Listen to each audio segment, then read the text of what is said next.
Okay, so I make it 10 o'clock now. So thank you everybody for joining us on this webinar this morning with about HR issues and latest updates, etc. You're all currently placed in listen-only mode, which means that we can't pick up any background noise or anything like that. So that's why we've done that. As we go through, I'm encouraging you to ask questions. This is your opportunity to ask Helen any HR related questions that you've got. If you want to ask a question, there should be at the bottom of your screen two little buttons, a chat button and a Q&A button. Feel free to press either of those and ask us a question as we go. At certain points throughout this meeting, I'll pause, have a look at the questions, and just pop any into Helen as we go that are relevant. So without further ado, welcome Helen. Good morning. Thank you, Stuart. Good morning, everybody. For those who haven't met you before, Helen, would you just like to tell us a little bit about you, your business, what you do, all that type of stuff? Yes, absolutely. So my business is the Personnel Partnership, and we're a HR and learning and development consultancy based in the wonderful Heritage Exchange, Wellington Mills in Lindley, which is a fabulous building to be in. We've been running for almost, well, it'll be 20 years in January next year. So that makes me feel kind of old, but it does mean that I've come across lots of different HR and L&D issues and dealt with many issues throughout my career. I work with businesses predominantly in the Yorkshire area. I've got a couple over Manchester way, but it tends to be mainly Yorkshire, and help out and support on operational and strategic HR and also the learning and development side as well. Fantastic. So we're here to talk about everything that's happened with all the HR stuff since we last spoke, which is probably about 6-7 weeks ago now. I think it is, yes. Last did one of these. Yeah. I've seen a lot of documents, a lot of things to wade through. There's been lots of questions on forums and lots of stuff going on. Shall we start by talking about the job retention scheme and what's been happening there in the last 6 or 7 weeks? Yeah, it's a good place to start. So I'm sure many of you will have, watched the news with interest, and you will have seen the Chancellor make his announcement that there was not going to be a cliff edge drop, if you like, from the job retention scheme. I think for which we all breathed a sigh of relief, because we were all really concerned, that what would happen then. So what he said, he's extending the scheme until the end of October, which is brilliant news, but we need to watch out for a key date. So at the end of this month, we're going to know what it actually looks like, because what the Chancellor has said is that from the 1st of August, it will look different. So at the moment, as you know, quick recap, we can claim 80% of an employee's pay up to a max of £2,500 through the HMRC portal, which I understand is working really well, and everything is fine with that. But that will change from the 1st of August. And what the Chancellor's saying is that there's going to be some contribution that will have to be made by the employer, but we don't know what that looks like yet. There's lots of speculation that the government might pay 60%, the employer might pay 20%. We don't know that, that's pure speculation. But what is clear is that the employee will still receive 80% up to a max of 2.5. So we know that's going to change, it's just the percentage split. And he's also said that we'll be able to do a part and part, which I think will be really welcome to a lot of businesses, where employees can come back to work part-time but be furloughed part-time. And I wish that was in place now, because that would really help a lot of businesses, I think. But we are where we are. He said no change till the end of July, so we just have to go with what we've got at the moment. Yeah, I think the part-time working would be a massive help to people, because I know a few that are looking at the sort of short-time options when they bring people back to work. Yes, yeah. And it's really difficult, because they're sort of saying, well, we've got enough work for 3 days a week, but not for 5 days a week. How do we manage it? And I'm guessing at the moment it's a case of you've either got to say a proportion of your workforce is in full time and the other proportion is off full time, and try and rejig work around that way, haven't you? Yeah, that's it. That's what you've got to do at the moment. Yeah, there's got to be at the moment it's all or nothing. It's furlough or nothing at all, and that's where it's a little bit tricky. Yeah. So we just have to go with what we have at the moment and just try and work it. And I think that what that means for some employers is that they're doing a little bit of rotation of people on furlough. So they might have some people on furlough for the minimum 3 weeks. They then come back to work, other people then go on furlough. It just depends how your business operates and the different job roles that you've got and the complexities and all that kind of thing. But few companies are doing that. So that's kind of a way to help. Yeah, I've seen that. I've seen people bringing people back for a week and then refurloughing them for 3 weeks. And yes, I guess as long as you do the 3 week chunks, is that, yeah? As long as you do 3 weeks as a minimum, then that's fine. Yeah. So remember, people can be on furlough for 3, 4, 5, 6, 7, 8, 9, 10 weeks. It doesn't have to be blocks of 3, and that seems to be something that employers are still struggling to get to grips with. I had a query only in the week where, well, I've had 2 queries actually earlier this week in terms of the 3 blocks. No, it's not about 3 blocks. It's about 3 week minimum, but then it can go on to be as long as it needs to be. Perfect. So I think I think you've answered the first question there, Helen, unknowingly. So a question from Andrew was, I would like to understand how the furlough scheme works after the end of July. I think you've covered that as much as we know at the moment. Yeah, I think so. That's all we know. But look out on the news towards the end of May, because that's when the Chancellor said that he's going to let us know. Perfect. Another topic that sort of appeared, I think, right at the beginning of the whole coronavirus notices, but then has gone extremely quiet for the last few weeks was statutory sick pay and how that relates to coronavirus. Can you tell us any more about how that works? Yeah, absolutely. So if you cast your mind back right at the very beginning when all this hit us, I've got a key memory of Boris Johnson saying on the news that nobody must be out of pocket for self-isolating and doing their bit for the country, even if they didn't actually have it. So, but if you've come into contact with someone who you think has it, then we all needed to self-isolate. So what the government said that they would do is make sure that businesses could claim for 14 days of SSP. So at the moment with SSP, you've got the 3 waiting days, but the government said, no, we'll forget the 3 waiting days. We'll be able to give people SSP from day 1, and businesses, you can reclaim the 14 days of that SSP because that was the isolation period. So you can reclaim the 14 days of the SSP. So that was brilliant news. But like you said, Stuart, all went quiet.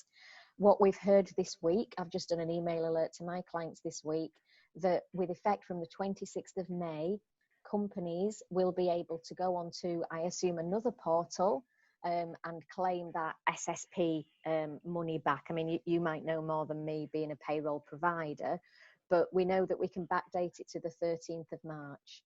But remember that it's only SSP related to coronavirus. So if someone's been off with, I don't know, a broken leg or appendicitis or something that's absolutely got nothing to do with it, that is irrelevant. And we didn't know that at the start. We just weren't sure. But it's been clarified that it has to be COVID-19 related absence. Yeah, absolutely. Yeah, I think you've covered everything there that we know at the moment. Yeah. We do know the portal is going to be open shortly, and we can put through any claims that we've already had in for SSP. I mean, it's completely different, isn't it? If you've got if people are taking time off for childcare reasons rather than absolutely, yeah, that's not sickness related. No. So it has to be sickness related. And there's been all sorts of conundrums down the line about, can you be on sickness and furlough, and what do we do, and is it one or the other? And the government clarified that for us, that it can't be both. It has to be the sickness or it has to be furlough, and not both. So so we're pretty clear there from that perspective. And of course, furlough, it's correct me if I'm wrong here, but it's not a choice that you've got, is it? Because furlough is an HR process, isn't it? Then you've got to go through the right and proper process if you choose to furlough somebody. Yeah, and it's the employer's choice. I've had businesses, some of my clients ring me up and saying, Joe Bloggs has said they want to be furloughed. Well, I don't want to furlough them. Do I have to furlough them? Absolutely not. No, unless they fulfill some of the criteria where we need to furlough them, like shielding. But if it's just a person who's saying, I want to be furloughed, they don't have a right to be furloughed. It's the employer's decision. Fantastic. Question in from Nicola. When furloughed workers return back to work, will we need to do a return back to work meeting individually, or is there a suggested new system? Is it okay for them to return almost as if they've just been on annual leave and therefore no meeting required? Was that, sorry Stuart, was that return back from furlough or return back from sickness? Return back from furlough. From furlough, okay. So if they're coming back from furlough, I think you just deal with it as if someone has been away from work for a period of time. I guess it depends on the reason for the furlough. You know, they might have been furloughed because there's been no work. They might have been furloughed because it's childcare and now that's back in place, or it's going to be back in place if the school's open and if some of the years go back. So I think about the reason why they've been furloughed, take that into account, but definitely have a chat with them when they come back, because you might need to update them about certain things. You'll for sure need to go through your new risk assessment processes with them and what things are in place in terms of your new safety standards and your new measures in your workplace. So you'll definitely have to go through that with them. There might be some training that you have to do with them around that to make sure that they're fully conversant with it. So yes, definitely a meeting with them, and that might be lengthy because you might have lots of employees coming back from furlough all at the same time. But if that's the case, if there's no particular reason why you need to speak to them individually, you could always do a joint meeting with everybody, or you could do it team by team. Has that answered all of Nicola's question? I think it has. If there's anything else that on that question, Nicola, that you don't think's answered, just stick another comment in and we'll come back to it. The next one of the biggest documents that came out was that Getting Brits Back to Work Safely document. Yeah. Oh gosh, yes, it was mammoth. Which I'll be honest, I haven't poured through it. I have. Yeah. Oh, I think it was something like 60 pages or something. I've actually got it at the side of me, but I'm not going to attempt to pick it up because it'll just fall everywhere. Too big to be stapled. That's how big it was. So yeah, Getting Brits Back to Work Safely. Yes, that's the document. So if you Google that, if anybody hasn't seen it, Google it. It will take you to the document, and it's really quite useful. It's got lots of background information about how things all came to be and lots of research and information like that. So it's some nice reading if that's your cup of tea. But what it does do, and there's lots of guidance notes out about this now, is basically tell us what we need to do in our workplaces in order to try and encourage back to work. Because obviously at the moment, the government's advice is, if you can still work from home, but if you can't work from home, come to work. So which is a slight change, the ever so slight change from what it was before, a slight different nuance on it, I think. But what this document does, with lots of separate guidance, so again, look on the .gov website because there's loads of resources on there, is it sets out all the different industry sectors. So for example, just reading from a little bit of a list here, it's got things like what to do if you're office based, what to do if you've got a factory, what to do if you're in construction, what to do if you've got a shop.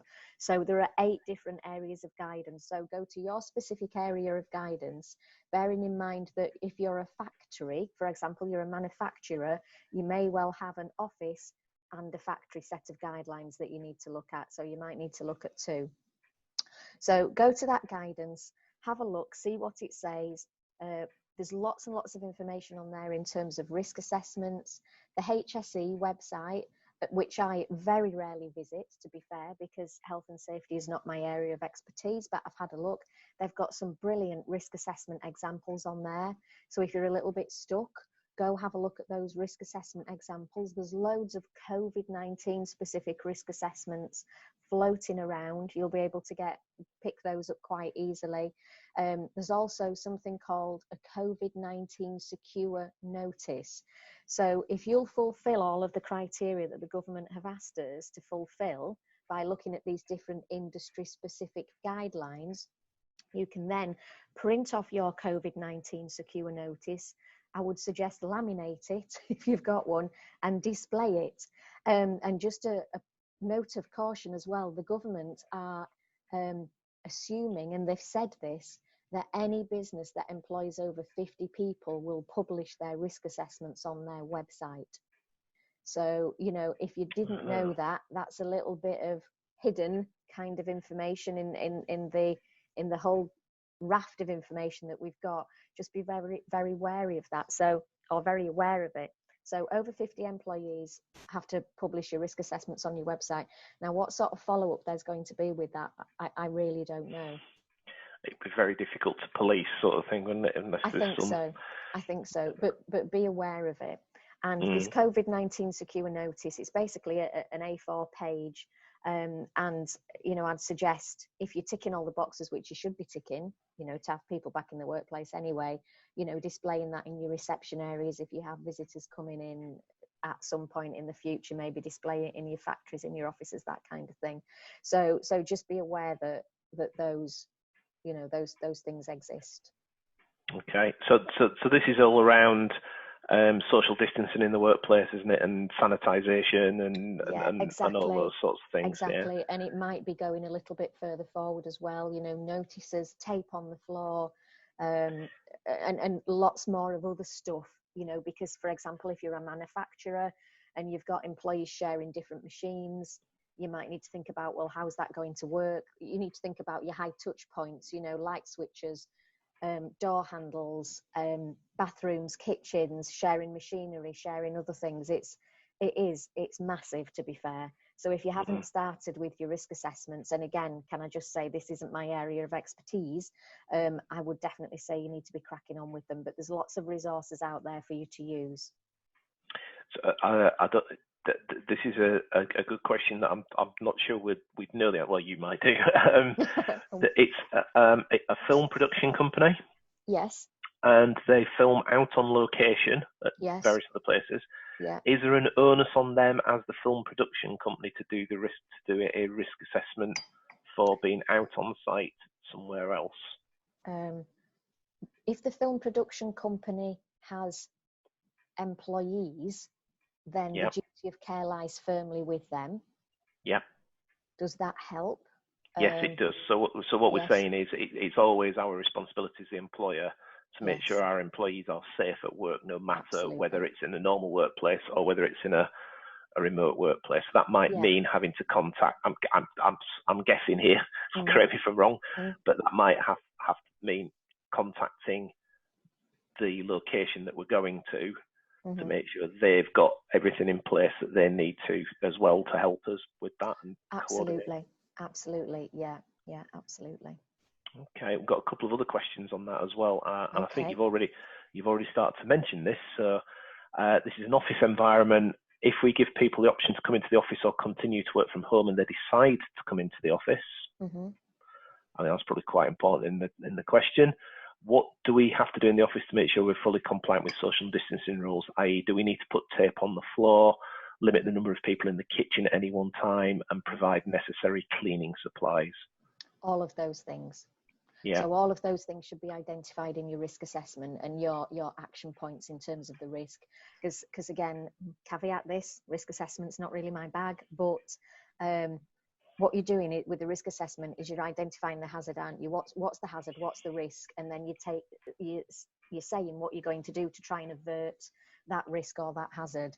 And that's the basis of a risk assessment, isn't it? So yeah, all of those things and probably more, because it depends what your office layout is, what it looks like. Yeah.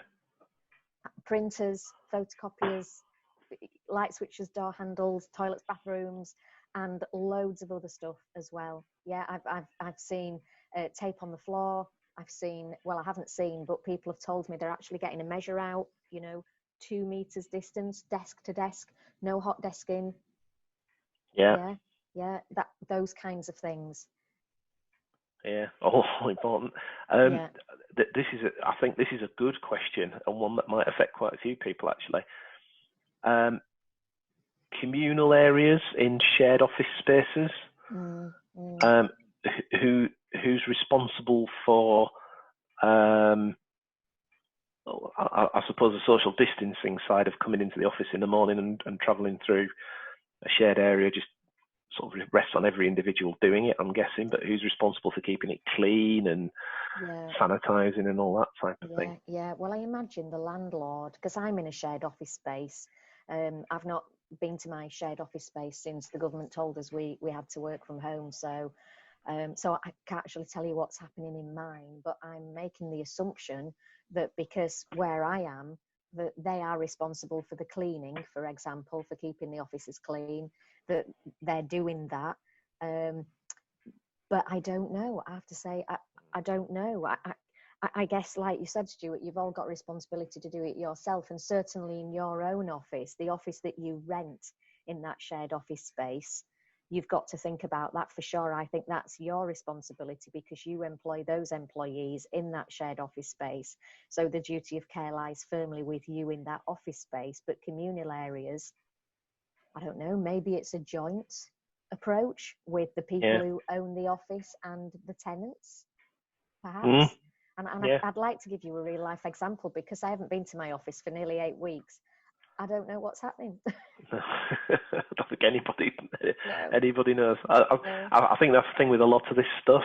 We've got law and precedent for some of it, but some of it is just so never encountered before that we are sort of making it up as we go along type thing, aren't we? I think we are to some extent. You know, so some of these questions, you know, that I get asked from time to time, not the ones today because they've all been okay. Thank you.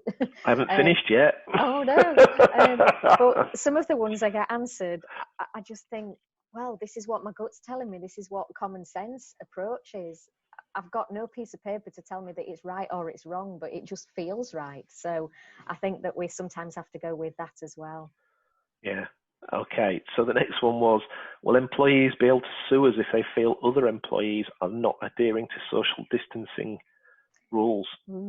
In terms of a personal injury claim, is that person thinking? Not being specific, but potentially, yeah. Yeah. I imagine it would only be a personal injury claim, unless they resigned, and it could be.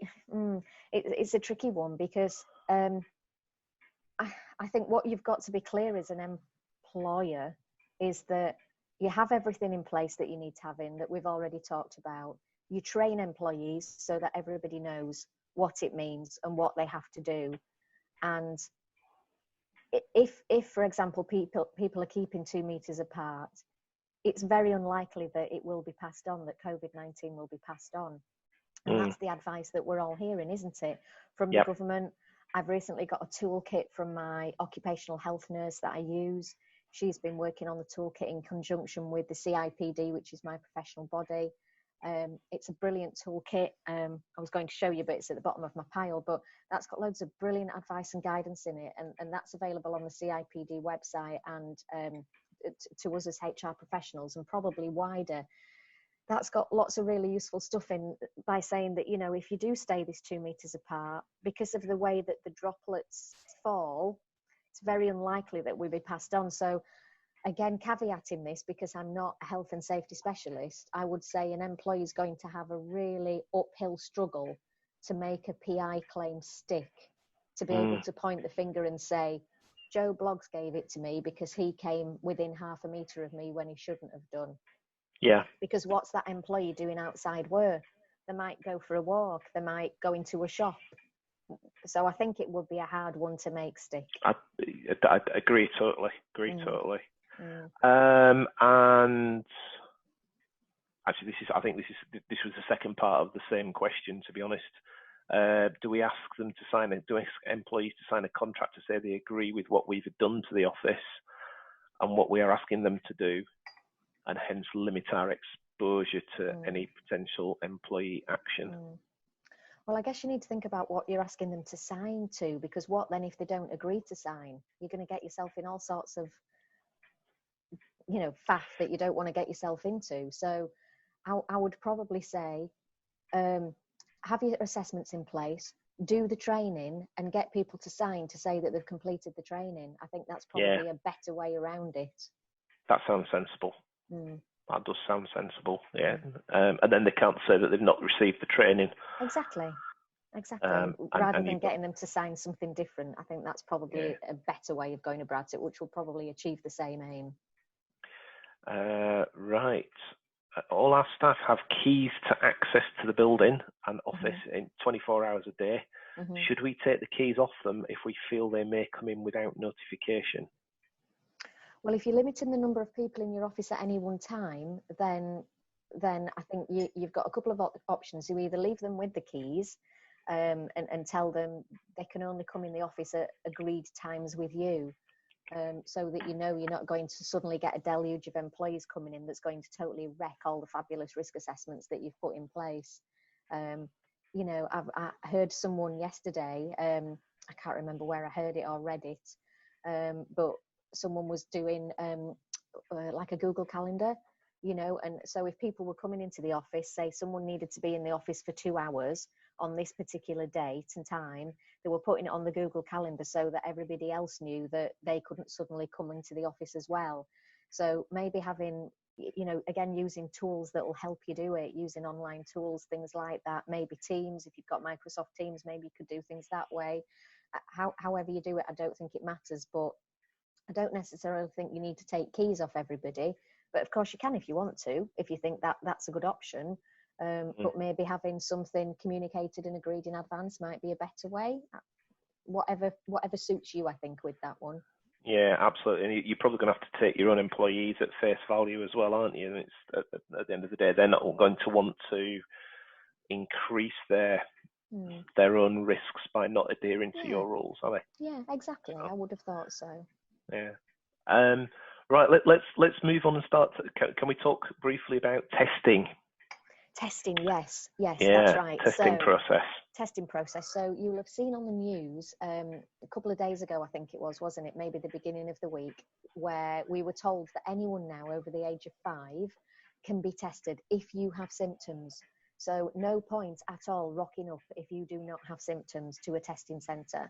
And I've had a look, and the nearest testing centres to us are, there's one in Leeds at Temple Green Park and Ride. There's one in York at Poppleton Bar, if I can say it, Park and Ride. I also know there's one in Bradford, but I don't know if that's just for key workers. All the stuff that I've seen seems to tell me it's for key workers, so I'm not sure if it's been expanded. Someone on the call might know, but I'm not entirely sure about that. So those are the nearest testing centres to us.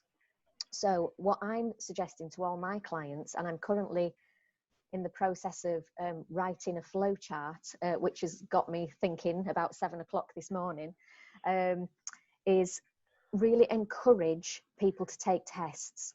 So I would say, if someone rings you up and says, I've got symptoms, or someone in my household has got symptoms, so I'll circle back to that in a second, so bear with me. I've got symptoms. Okay, thanks for letting us know. We need you to go get tested. The sooner you can get tested, the better. The guidance that I've read this morning is within the first 3 days of you getting symptoms is best, because it can sometimes take a little while for that test to be arranged. So when you go through the process online of booking a test, and you can do all this online, you might not be able to get in that day or the day after. And of course, there are home testing kits available as well. But every time I've gone in online just to have a look, I've never had symptoms, by the way, touch wood so far. They've always been out of stock. So whether they're back in stock again, I don't know. So make sure, or encourage as much as you can, your employees to get tested, and then have a process for them checking back in with you to tell you the outcome of that test. Because what you may want to do is think wider about whether or not they have been in the workplace, and whether you need to think about having discussions with colleagues as to whether they should self-isolate. Okay, so I said I would circle back. So if someone in your household has got symptoms, make sure they go get a test. You've got to self-isolate. And if at any point you then get symptoms, you need to have a test, get in touch with your employer. So it's quite a wide issue, is the testing now, because it's been opened up to us all, and because we're all kind of coming back to the workplace a little bit more than we were before. For some of us, not all of us, but for some of us, I think that we need to make use of the testing system that's in place, and as an employer to make sure that you are following your duty of care. If someone does have the symptoms and does have a positive test, you need to think a little bit wider. Who has this person been in contact with if they've come into the workplace? Do we need to think about therefore asking those employees to self-isolate? What you obviously have to do is assess that risk, don't you? Yeah, absolutely. Yeah. So again, I'm not saying it's a given that you would do that, but it's about assessing the risk, looking at that hazard, assessing the risk and deciding where we go from there. And these are types of things that your risk assessment needs to cover. What if one of our employees is diagnosed with, and they've been in the workplace and they've been with others? That's a real key thing that your risk assessment needs to cover. Okay, fantastic. Have a drink of coffee. Yeah, I've got some fruit tea. Fruit tea then. Have a drink of fruit tea. So we've no questions on testing, so that's right. Okay. So we can move on and talk about holidays. Holidays, yeah. So holidays has been a real tricky one for all us HR professionals, because we've not been able to get any real solid guidance from the government that doesn't contradict other guidance that's around.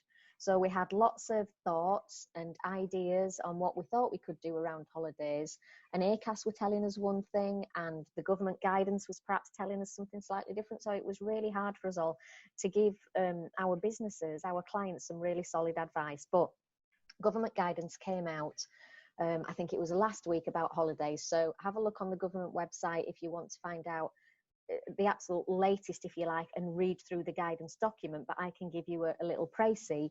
So what we're now clear is that if employees are on furlough, they can be on holiday at the same time as being on furlough. So yay to that, because we really didn't know what the situation was. But we need to top up that holiday to 100%. So as businesses, you have a cost to that of just 20%. And remember, it's what employees would have normally got had they been at work in terms of their holiday pay. New legislation came in April that said if people work fluctuating hours, we need to calculate holiday pay by going back over the last 52 weeks to ascertain what their average pay is, in order to understand what we should pay them when they're on holiday. If your employees work fixed hours and the holiday is the same, every time they take a holiday, the holiday pay is the same, no problems. If it's fluctuating hours, look back over the last 52 weeks.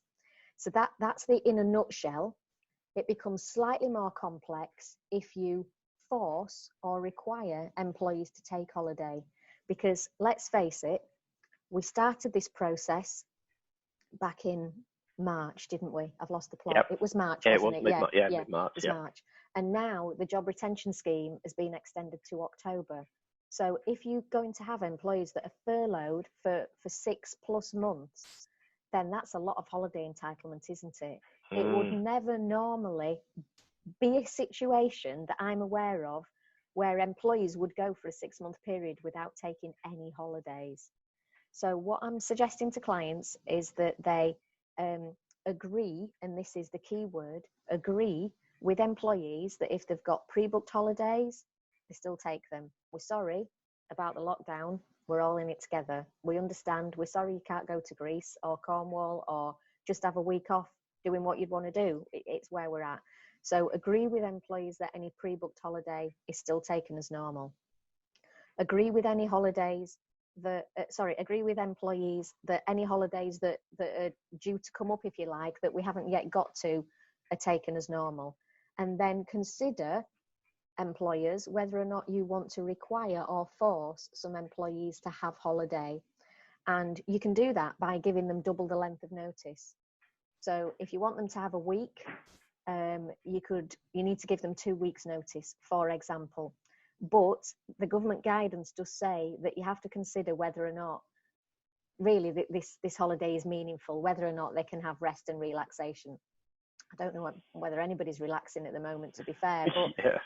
But so again, what I'm saying to my clients are, seek agreement rather than enforce. Seek agreement that perhaps at certain points in the year, or maybe the last few days of every month, or whatever works for you, I don't know, the first week in June or whatever it might be, that you will require employees to be on holiday rather than just tell them. Because if you seek agreement and you get them to sign a document to say that they agree, then you're on a winner. If you force it, it could potentially be tested later down the line.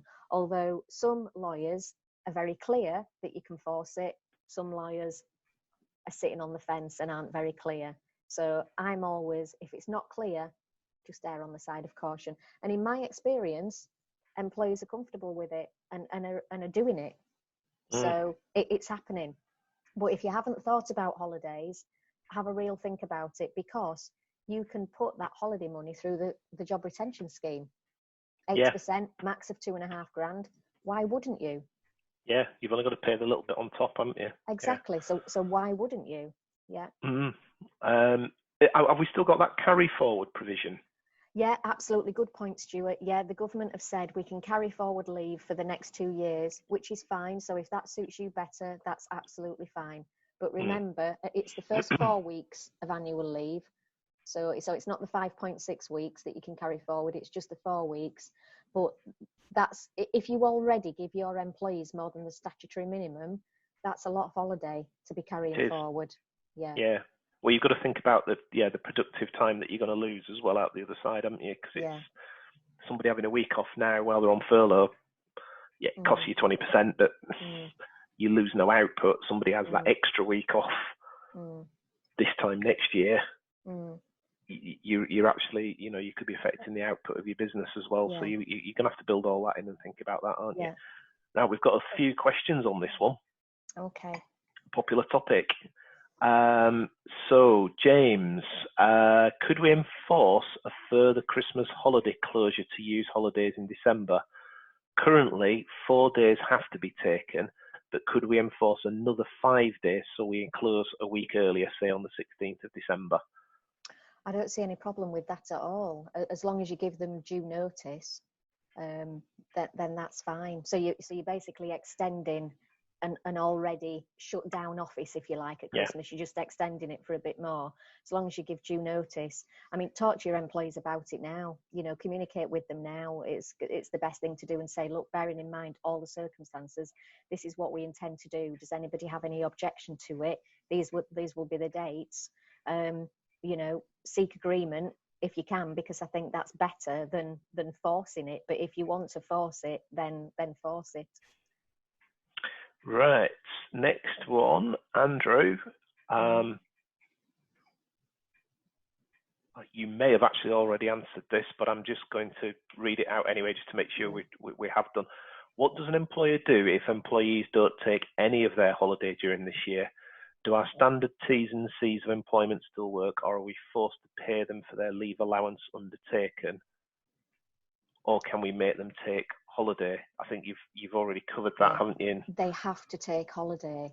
You cannot pay them for holiday, because the working time reg sets out that 4 weeks of our holiday entitlement, we have 5.6 weeks, but 4 weeks have to be taken as holiday.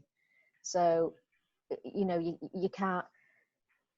Well, let me rephrase that again. 28 days, which is 5.6 weeks, is the statutory minimum holidays that we have in the UK. Employees have to take that as holiday. We can't pay them for it.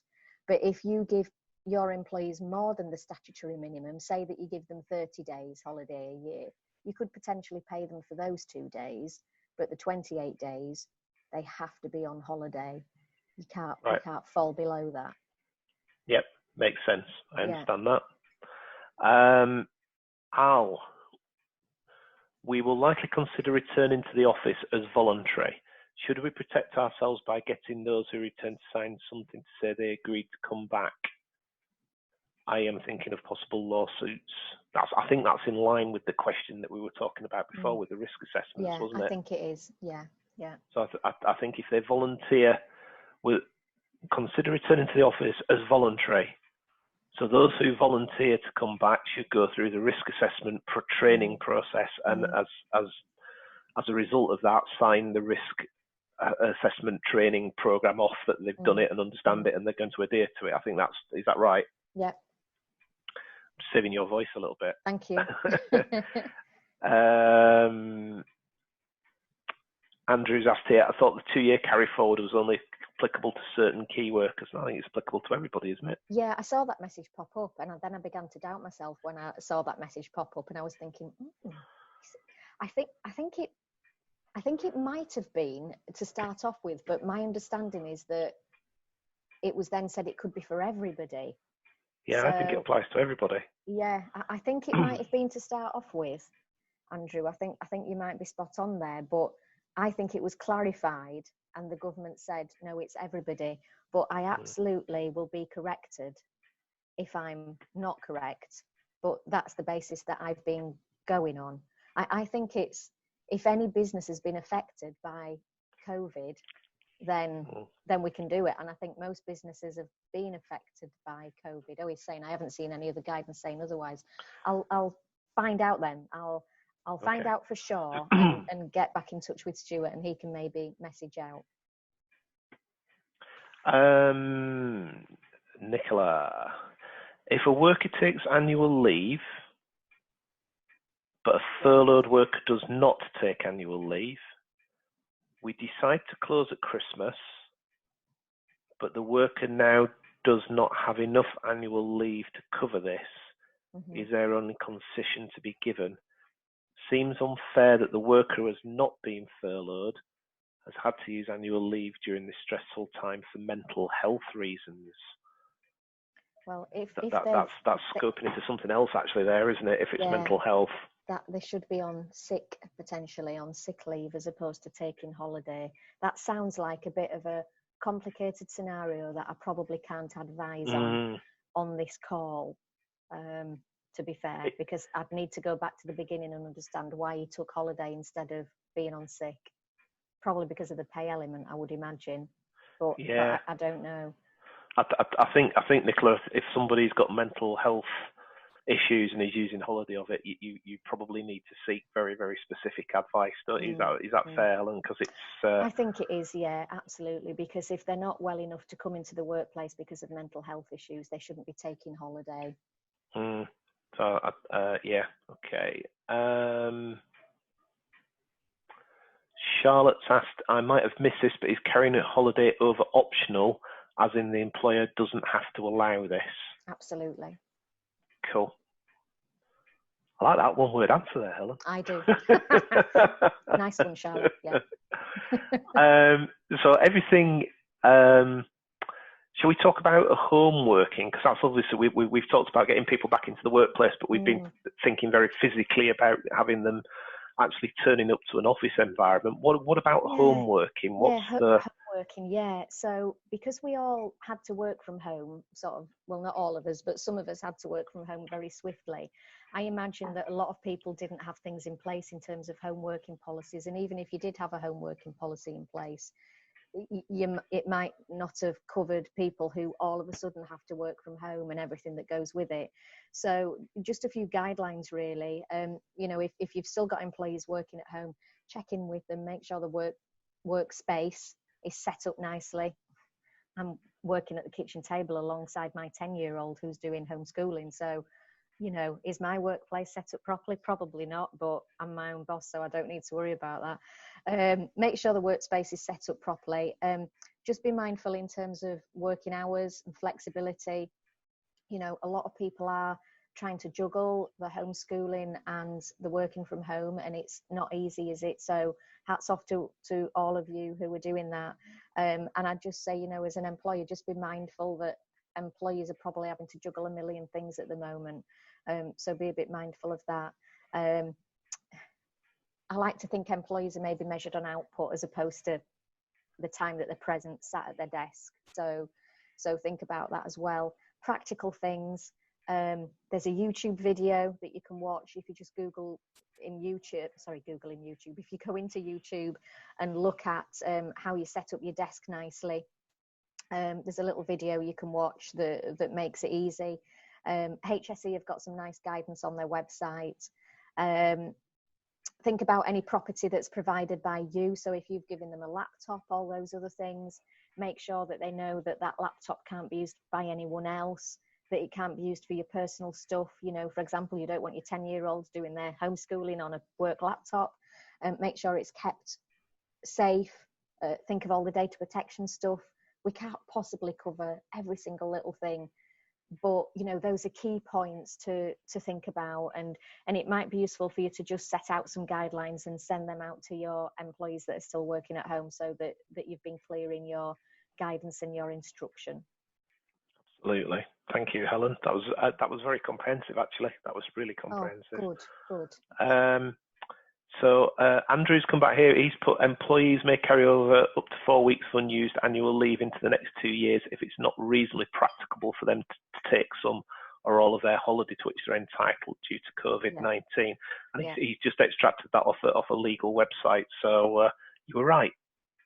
Yay. Don't doubt yourself. Well, as soon as I saw Andrew's message flash in, I thought, oh no. Yeah. You know, there's that much stuff going around at the moment. It's really easy to doubt yourself. So did you, Andrew. I'm glad that we're all in it together. We're all just trying to get through. I think if we've got, with what's going on at the minute as well, communications. We talked briefly about that this morning, didn't we? So what advice would you give to people on comms and things like that? Yeah, I think it's really easy for us to forget that we've got some employees at home who may be working at home or may be furloughed and in the workplace. So a lot of my clients now, but not all of them, have got this real mix where we've got some in the workplace, we've got some at home, we've got some on furlough, not all of them, but a lot of them. And we need to think about comms, because it's really easy to forget the people who have been furloughed since March, you know, who are, you know, staying at home as instructed by us on furlough, and people who are maybe working at home. It's really easy to forget about them. So think about how you do your comms. So for example, Stuart, you're a really good case in point. I know it's touching in with your clients, but you do a roundup every week, don't you? Just a little COVID roundup of what's been going on. So even a weekly email, if that works. I know that not everybody has an email address, but most people do, and I'm talking about private email addresses now, if you can use them. If you can't use private email addresses and you have to use work email addresses, head it up with furlough communications, for example, because remember, employees who are on furlough should not be working. So if we head it up with furlough comms or something like that, just tell people what's been going on, give them an update in terms of the state of the business, you know, a bit of a state of the union thing, really. You might also want to use social media platforms. There's lots of things out there. I've heard some, and I've seen some brilliant examples of quizzes on Zoom, fancy dress day on Friday. I know Joe Wicks does his fancy dress PE day. I don't do it. But he does that on a Friday, doesn't it? So fancy dress meetings on a Friday, quizzes, pub quizzes. Slack is a really good tool that a couple of my clients use to keep in touch, to message each other. However you can do it, because in my experience in HR, when things go wrong, all of those paths lead to lack of communication. So this is why I'm really encouraging all my clients. What are you doing? What have you put in place? What are you saying? Is it time to do another comms? I've got nothing to tell them. I'm sure we have. Let's look at it. You know, so get this momentum going and keep it going. You get engagement. People still feel valued and involved, even if they're in all of these different places. So anything that you can do to help, I would say do. Are you allowed, if you've got somebody who is furloughed, they can probably feel the loneliest of the lonely at the moment, and sort of be a little bit worried about what does it mean for their future and all that type of thing. And are you allowed to ring them up? Yeah. There's no. As long as you don't ask them work questions and ask them how to reset the photocopier or whatever it is, but you're allowed to ring them up for just to check in to make sure they're okay. Yeah, absolutely, no problem with ringing them up at all. Yeah, that's fine. Cool. That sort of leads in quite nicely. You wrote some tips on mental health well-being, I've I seen did, recently, yes, didn't you? yeah. It's Mental Health Awareness Week this week. So I put a little piece on my website in terms of, keeping in touch with people and the kind of things that you can do, because the theme this year is being kind, which I think is really, really important. So I'm tweeting a top tip every day as well, although I haven't tweeted yet today because it's been a busy morning. But there's loads of mental health resources out there, I just did a quick Google last week for a client and came up with loads of stuff. So there's loads of things around mental health. And I think it's really important that we understand that all of our mental health is being affected by this. And if you already had mental health problems, it's more than likely exacerbated it. So it's making sure that you regularly check that people are okay. I mean, even the school that my son goes to did a well-being check. So I had 10 minutes with my son and his teacher on Tuesday at 5 o'clock. And she was just checking in to make sure Charlie, my son, was fine and to make sure I was fine from a homeschooling perspective. And at the end of the call, I said, "And how are you?" And she said, "Thank you. Nobody's asked me that today." Yeah. And it's amazing. Just actually saying to an employee, "How are you? Are you all right? Is there anything we can do? Can we support you anymore?" We are all in this together, but people will feel it in different degrees at different times. And I think it's just important to have those comms and to have a little bit for Google and look at what resources are out there, because there's lots of resources out there. And it's this old thing, isn't it? But it's okay to not be okay. And that's fine. And we're all going through that. And it's telling your employees that it's okay to not be okay. You don't have to put on this facade all the time that everything's rosy when it clearly isn't rosy, is it? I mean, things are going in the right direction, but we just don't know, do we? So we've got to look after each other. And it's making sure that if you've got employees who are not physically in the workplace and you can't clap your eyes on them, that we do something and we make sure that we reach out to people. Yeah, fantastic. And of course, everybody's going to cope with it differently anyway, aren't they? No matter where the whole thing's going, some people are coping with the sort of lockdown and isolation better than others. Yeah. Okay. I've just got one more topic that I wanted to talk about, which isn't the most positive of topics, I'm afraid, but it is, I think, a really, really important one that some people may have to start considering, and it's probably slightly complicated, which is there will be a few people out there sat thinking about the longer term future and maybe right sizing their business, or sort of finding that they've got issues where they can't bring everybody back to work, even if they keep it extended to October. And they may have to think about about redundancies. I'm guessing that's even more complicated with the whole furlough situation and accruing more leave while they're on furlough and all that. So what sort of things should we be thinking about if that's actually crossing people's minds at the moment? Yeah, I'm starting to have chats with clients about that. So, it's becoming more of an issue, I think. I mean, great that the job retention scheme has been extended until October. I think that gives us some breathing space. But for certain industries, it might not be particularly helpful. Particularly thinking about the hospitality, who we're not really clear what's going to happen with them. So hit certain industries more than others. So what I would say is, well, the job retention scheme is still in place. Make use of it, because that's what it's there for. It's to avoid redundancies. So we've still got that option. Change in August, remember, but we don't really know what that looks like yet. If you've got what's called a lost clause in your contract, layoff, short time working, LOST, lost clause in your contract, you can make use of that as well, where you can maybe lay people off and they have a statutory guarantee payment. It's a bit more complex than that, but I probably haven't got time to go into detail about it now. I'm just making you aware of it.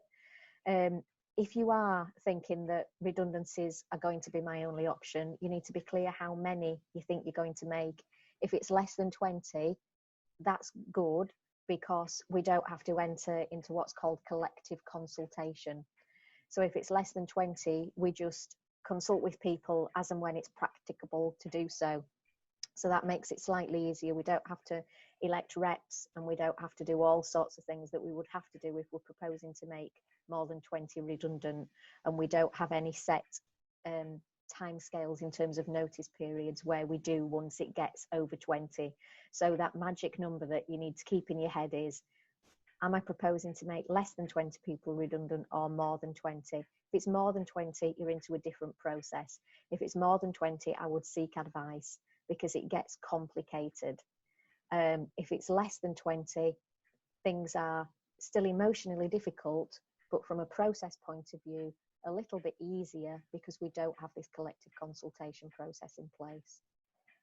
Cool. Oh, and one tip is that we now know you can consult with employees whilst they're on furlough. You don't have to take them off furlough to consult with them. Ah, that's good. Mm-hmm. Or helpful, should I say. It's really helpful, I think, Yep. because again, we were scratching our heads in terms of, well, what on earth do we do? We bring people back from furlough, but how then does the company pay them? Well, we know that you don't have to do that now. You can keep them on furlough whilst you consult with them. Does that mean that they're if they're on a notice period for redundancy, Mm-hmm. you can use furlough for that as well then? Yes. Again, there seems to be a slight discrepancy in understanding around this. But my understanding is that whilst somebody's on notice, say of redundancy, and then they're furloughed, that you can pay their notice and claim the 80% back through the retention scheme. So yes, you can do that. But of course, it's not necessarily clear whether or not you pay that person at 80% or 100%. That's a difficult piece of law. It's a really quirky piece of employment law, and there's different views from different lawyers on whether it should be 100 or 80%, and it's all to do with this quirky piece of law. So I would say again, seek advice. Some businesses are just choosing to pay the notice at 100%, and that's probably a good risk-averse thing to do.